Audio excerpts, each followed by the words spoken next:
Hello everyone, thank you for watching. You are watching Muscle Gain for Intermediates with CP with myself, Johnny Gregson, CP Physiques, Coaching and Education. So let's get straight in. Let's just start with a brief introduction of who I am. So I'm a fully insured level 3 PT/online coach in natural disability bodybuilder. I've got experience in powerlifting, and I'm also currently a level 3 exercise referral student. So I do offer online coaching specifically for people with CP and to help them achieve their physique goals and get in the shape of their lives. So that being said, this isn't a pitch by all means, but I don't feel like I would be giving myself justice if I didn't at least say that I'm an online coach who obviously works with CP. And a lot of the information I'm going to give you today, you can take away and apply your own training and get your own results without coaching. But the majority of the world consume information without taking action. So the likelihood is that the majority of you will consume this information, but unfortunately won't use it. If anything I say in this presentation resonates with you and you feel like maybe online coaching is for you, then after you've watched this, please feel free to get in touch with me via social media or email. Email is cp_physiques@outlook.com. Anyway, that's enough of me. So, what is an intermediate lifter, or should I say, who is an intermediate lifter? So, typically, a beginner, you're in the beginning phase for about 1 to 2 years, where you get those newbie gains. You can get results without doing a lot. You shouldn't be doing a lot at first. Keep it very, very, very basic. You can progress lifts every time you come into the gym. But this will then slow down. So then you go into the intermediate phase where you have to put a little bit more thought and planning into your program. You maybe can't progress weight from week to week. So on a given exercise, every time you do that exercise, progression might not be linear. You might have to periodize your intensities or the amount of sets to then eke out more progression. Or you might have to add 1 rep, 2 reps instead of weight. So in general, an intermediate lifter is you've hit that plateau of just training without a lot of attention to your program. Now you need to start training smarter. So the way I like to break programming down first is you think of movement patterns. So you've got compounds like squats, hip hinges, pulls, pushes. So a hip hinge would be like a deadlift. A pull, you've got a row or a pull down. A push, you've got chest press or overhead press. Big movements at different angles. Then isolations is a long list. So these are just a few examples. Knee extension, which is like a leg extension. Knee flexion would be a like curl. Elbow extension, elbow flexion. So that would be triceps and biceps. Hip abduction and adduction. Plantar flexion, which would be like lateral raises. Shoulder joint abduction, which is the same. So, to the basic core of a program, you need to cover all of these different movements across the week. So, If you have CP, try cover every movement where you can get a range of motion pretty close to full. If you're like myself, your elbow might not fully lock out, but as long as you can get close to lock out, then you're going in the right direction. I'd say only avoid an exercise or a movement pattern if you can't safely perform it, or if you can't progress, if you've got no room for progressing that in terms of weight, reps, or sets. By now, you're an intermediate lifter, so you should have a good idea of what movements you can and can't do. So, muscle groups. We have big muscle groups, back, quads, hamstring, chest, shoulders, and smaller muscle groups like the biceps, the traps, the delts, the VIA delts, glutes, where these are where you don't need to do as much volume, or you can recover from training them more frequently. So, the main three principles of hypertrophy, of gaining muscle, and of making a program. Frequency, how often you train. Intensity, how hard you train. Volume, how much you train. So, volume versus intensity. Imagine a scale. If we increase volume, then the scale is going to become slightly unbalanced because intensity is going to have to drop. If we increase intensity, so that comes up, volume is going to have to come down, because you can't recover from, if you do a lot of volume, you can't keep getting a high level of intensity. But if you focus on intensity, you're going to have to drop the amount of sets you do. So having too high of either, in my opinion, in my personal experience, can impair recovery due to CP. Volumes can differ for different muscle groups, but usually land within 10 to 20 sets per week. Again, where that lands depends on your level of intensity. Prioritize muscle groups. You can prioritize them with more volume and reduce them on other muscle groups to then balance that out. So let's just use me as an example. I have hemiplegia, so my left side is weaker, so I could do more volume on my left side. However, to manage fatigue and overall recovery, my right side is stronger, so I could reduce the volume of that down to maintenance while I grow my weak side. Intensity. Intensity basically means, the way I say it, as you've got two types of intensity. You've got percentage of your 1 rep max, which for hypertrophy I don't have too much prevalence on. I prefer to look at more in terms of what's called my stutter, relative intensity, your proximity to failure, how close you end a set to mechanical failure. So when, let's say you perform a set of 10, if that set of 10 ends at 0 reps in reserve, you physically cannot get another rep out safely with good form. If you end it at 1 rep in reserve, you've got 1 more rep left, and then you hit failure. 4 reps in reserve, you've got 4 reps left.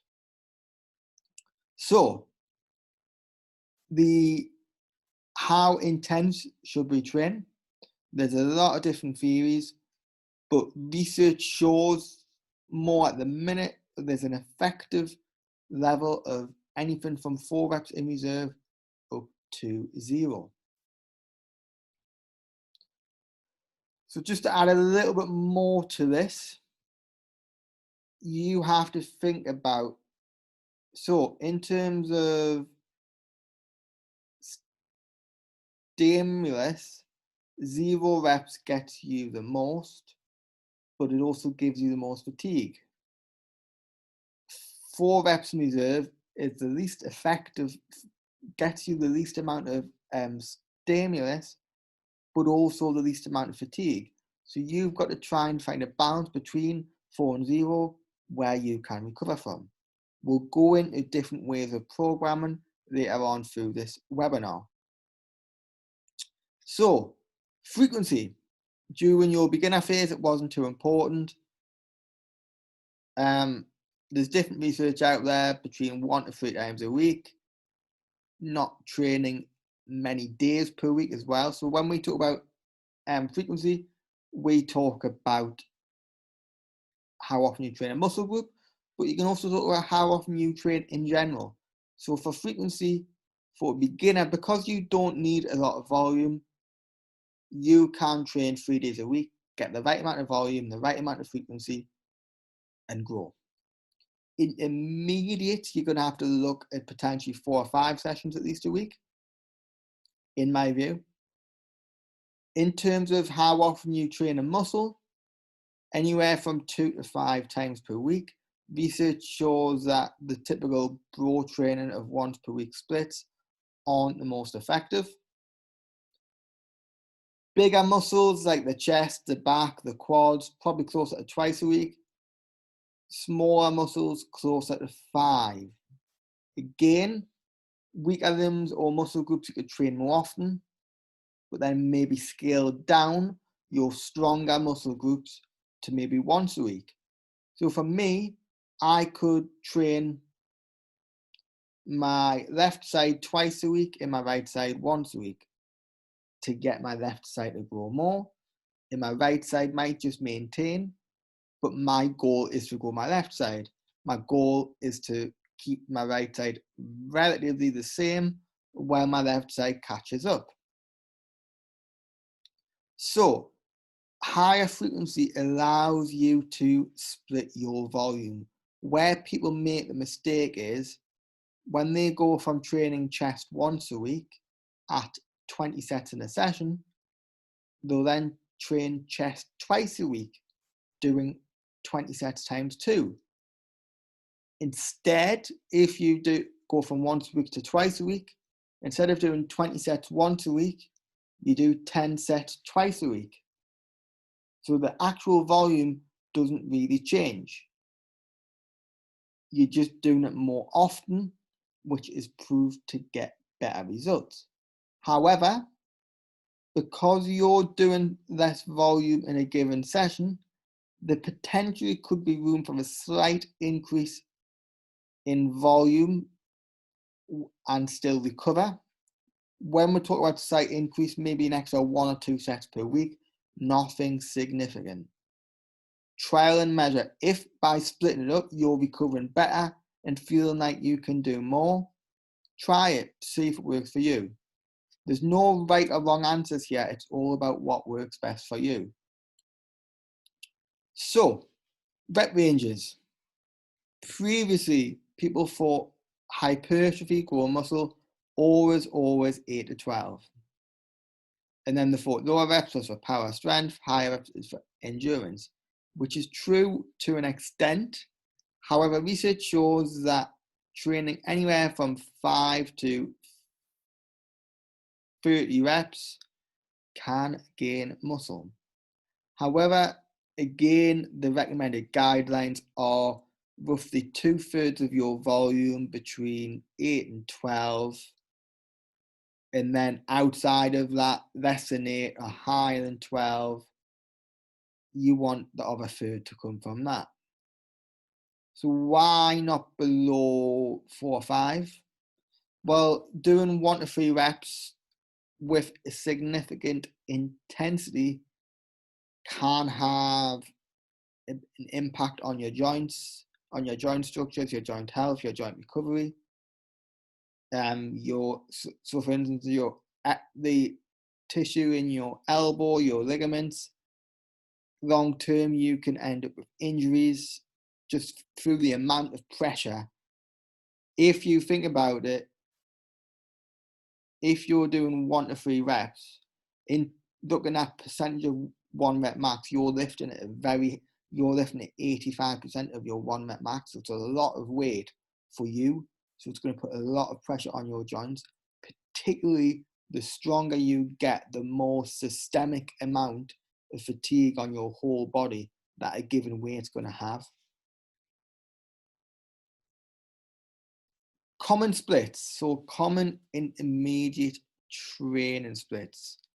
4 days a week.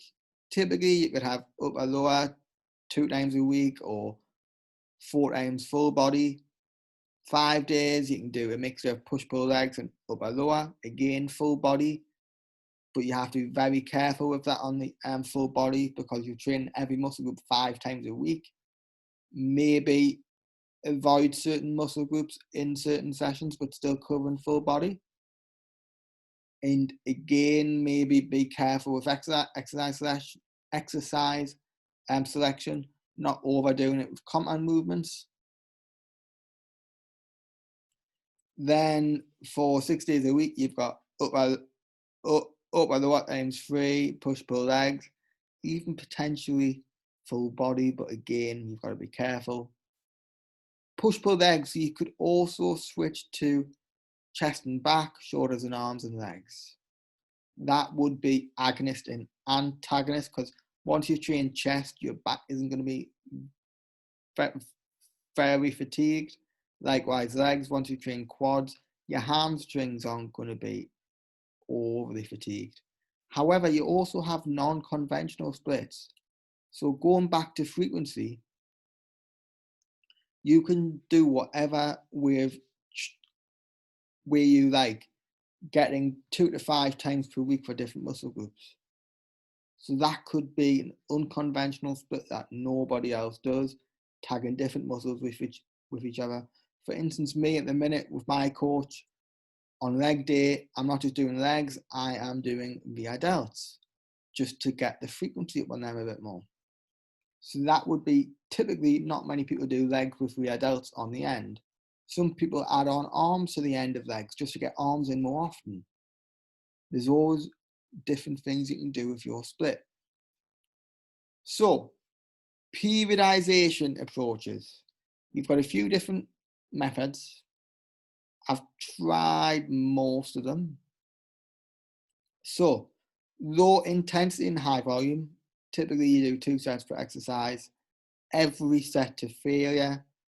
You do about 8 to 10 sets per week on that muscle, so very low volume.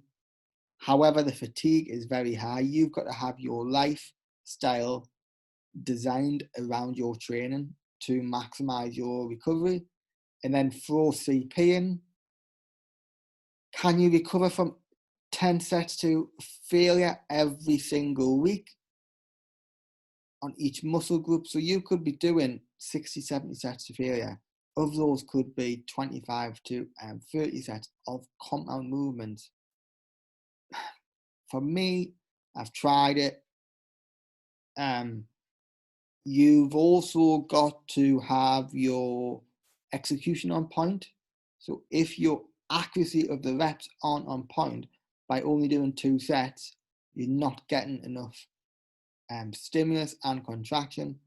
And although the intensity is high, you're not actually taking that muscle to failure because the accuracy wasn't there. Quite a common issue with CP.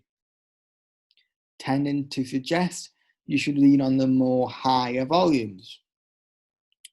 So then you've got mid-volume intensity, 15 sets or so roughly at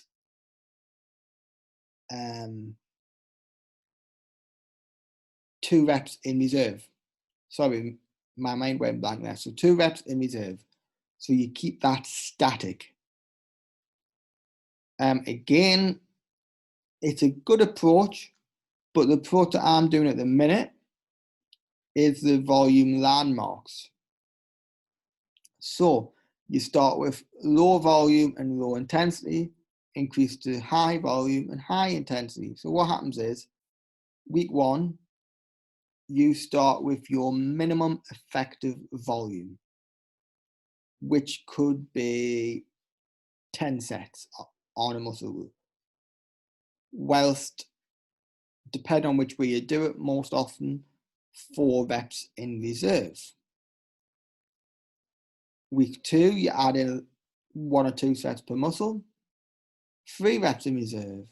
Week 3, you add in 1 or 2 more sets, 2 reps in reserve. Week 1 could be 1 rep in reserve or 0, and you end up at close to 20 sets per week. So you might think, well, high volume, high intensity, going against what I said, but you're gradually increasing the fatigue. So your body's getting used to more volume, more intensity. You're only doing the maximum for 1 week. Then you deload, you go to 6 or 8 sets with 5 or 6 reps in reserve, and then you go again, keep going through that cycle. So instead of progressing weekly, like the first 2, where you would really add weight of reps each week, this way, every time week 1 comes around, you want to be doing more weight and reps from the last week 1. So you're progressing every 4 or 5 weeks. So every time you get to that failure week with high sets, you want to do more weight and reps than the last time you were at that week where you were at failure with high sets. So, which approach is best for you? It's all based on your preference, your schedule. So the volume landmarks, you've really got to push to 5 or 6 days a week, 4 days a week doing high volume. The sessions are going to get pretty long. So if you haven't got time, then maybe opt for the first 2. What you enjoy, have you trained to failure? Would leaving reps in reserve for you just take away the enjoyment away completely from training? Then maybe with a few lifestyle adjustments, go for low intensity, high volume. And recovery, if over long term you're not recovering that well, make adjustments. You don't even have to use these 3. You can use a combination where you do 1 block on low volume, 1 block on high volume. Find what works best for you. Just understand the principles and then adjust them. Auto regulation is a good one as well. It's a tough one to get around for me. You've got to understand your biofeedback, your body, and you've got to have the mindset where you understand the days where you're not feeling good, not just the days when you can't be bothered, but you've got to differentiate days where you can't be bothered and days where you're feeling run down and not feeling good at all. Because we all can't be bothered on some days, but we still sometimes should push it on them days. So you've got to understand the difference. So by doing this, you could do more volume or more intensity on days you feel good and back off on days you don't feel too good. For me, I tried a method where on days I felt good, intensity on compounds would be 2 reps in reserve. On isolations would be 1. On days I didn't feel good, it would be 4 and 3. And I'd keep the weight the same. So let's just use an example of bench press. If I was doing 8 to 12 reps at 60 kilograms, however many sets I could do in 8 to 12 with 60, keeping the reps in reserve at 2 or 4, depending on how well I felt, would be the amount of sets I did. So if I could only get 2 sets in that rep range with 2 reps in reserve at 60, I'd stop at 2. But on a good day, I might get 5 sets. You catch what I'm saying? There is downsides to that though.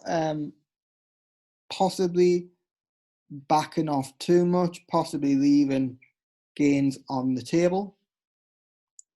So there's, like I keep saying, I'm not giving you a right or wrong answer here. I'm just explaining the principles so you can take this information away and apply it to your training. Deloads depends on programming. This is why you have times where you back off, but in most cases, every 6 to 8 weeks. For the where you push the volume and the intensity together, you need to deload slightly more frequently, 4 to 6 weeks. But given the effect that CP has on the CNS, I question whether everyone, no matter what style you use, I think you should really be deloading every 4 to 6 weeks, because your systemic fatigue, your CNS overload is going to build up a lot quicker. So if you have any questions, comment below on this YouTube link or send me a DM and I'll try and answer them as best as I can. Thank you for watching.